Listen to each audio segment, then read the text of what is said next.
আলবেনিয়াতে হারিয়ে যাওয়া 2000 বছর প্রাচীন শহর বাসনিয়া কিভাবে খুঁজে পেয়েছেন তা আজকের এই ভিডিওটিতে দেখে আপনি জানতে পারবেন। তাহলে আপনি যদি আমাদের চ্যানেলের নতুন হয়ে থাকেন, আমাদের চ্যানেলটি সাবস্ক্রাইব করে পাশে থাকবেন এবং লাইক, কমেন্ট, শেয়ার করবেন। পোলিশ আলবেনিয়া 2000 বছরের পুরানো শহর বাসনিয়া আবিষ্কার করতে পারেন।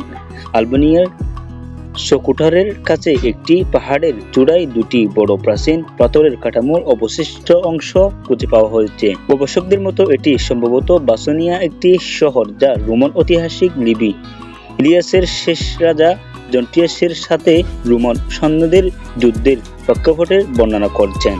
2018 সালে মে মাসে প্রত্যাধিকার শুধুমাত্র দেওয়াল এবং রাজার কিছু অংশ উন্মোচন করেছিলেন। অনুভূত গেটটির সাথে দুটি বরুদ ছিল, যার দিকে শক্তিশালী 3 মিটারেরও বেশি চওড়া প্রতিরক্ষামূলক দেওয়াল ছিল, যাদের তাদের বহিক অংশগুলি প্রোফাইলযুক্ত পাথরের ব্লক দিয়ে তৈরি করা হয়েছিল। তাদের মধ্যবর্তী স্থানটি ছোট পাথর এবং মাটি দিয়ে পূর্ণ ছিল। গবেষকদের মতে এই ধরনের নির্মাণ হেলেনিস্টিক প্রতিরক্ষামূলক কাঠামোর জন্য সাধারণ প্রত্যাধিকার দেওয়াল।